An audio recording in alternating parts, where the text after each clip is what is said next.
À Bukavu, le commerce transfrontalier entre la République démocratique du Congo et le Rwanda survit malgré ce que dénoncent les vendeuses congolaises comme une concurrence déloyale, tout en pointant du doigt le non-respect des accords signés par les autorités des deux pays. Pour ces femmes commerçantes, la cohabitation pacifique entre commerçants existe toujours, mais la concurrence devient de plus en plus rude. Pascaline Safari, vice-présidente de la plateforme de petits commerçants transfrontaliers, explique que la multiplication des opérations économiques, notamment l'arrivée des nouveaux commerçants, parfois peu expérimentés, exerce une forte pression sur le marché. Selon elle, cette situation entraîne des pratiques commerciales agressives, des tensions sur le prix et une méconnaissance des règles du commerce, compliquant le bon déroulement des activités commerciales.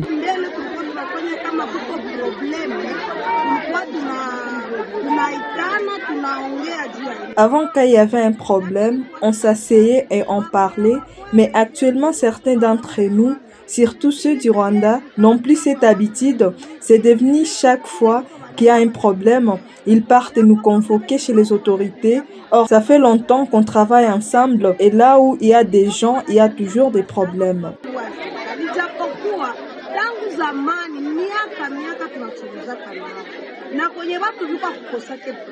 D'autre part, Nyota Florence évoque la crise économique qui sévit à Bukavu, accentuée par la fermeture des banques depuis février 2025.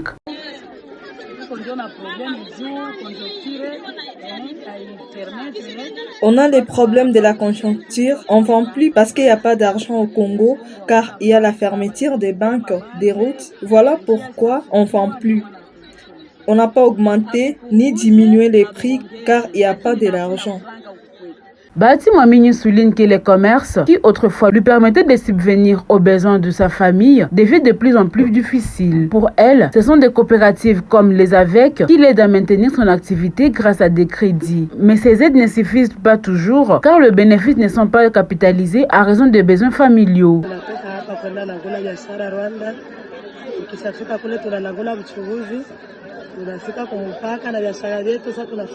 On part acheter les marchandises au Rwanda, on arrive à la frontière, on dédouane et on vient vendre. Mais le problème est qu'après, les mêmes personnes auxquelles on a acheté les marchandises viennent aussi vendre chez nous et à un prix plus bas.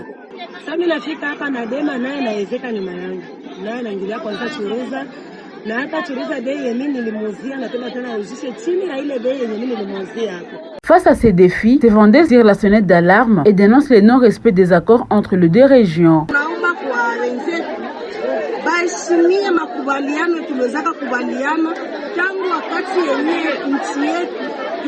Nous demandons à nos collègues de respecter les accords pris depuis que notre pays avait signé l'accord d'Ikomesa pour Écosse entre le Rwanda et le Congo. On s'était dit que le Rwanda sera nos grossistes et nous les détaillants.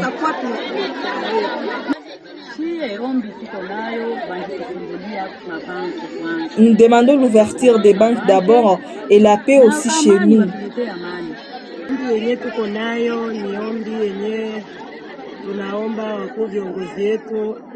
Nous demandons à nos dirigeants de nous accompagner, nous les petits commerçants, car s'ils nous accompagnent, on fera bien notre commerce. Par ailleurs, plusieurs organisations d'appui aux commerçants transfrontaliers multiplient les initiatives de formation pour renforcer la collaboration entre les acteurs du commerce et améliorer les relations avec les services présents aux postes transfrontaliers.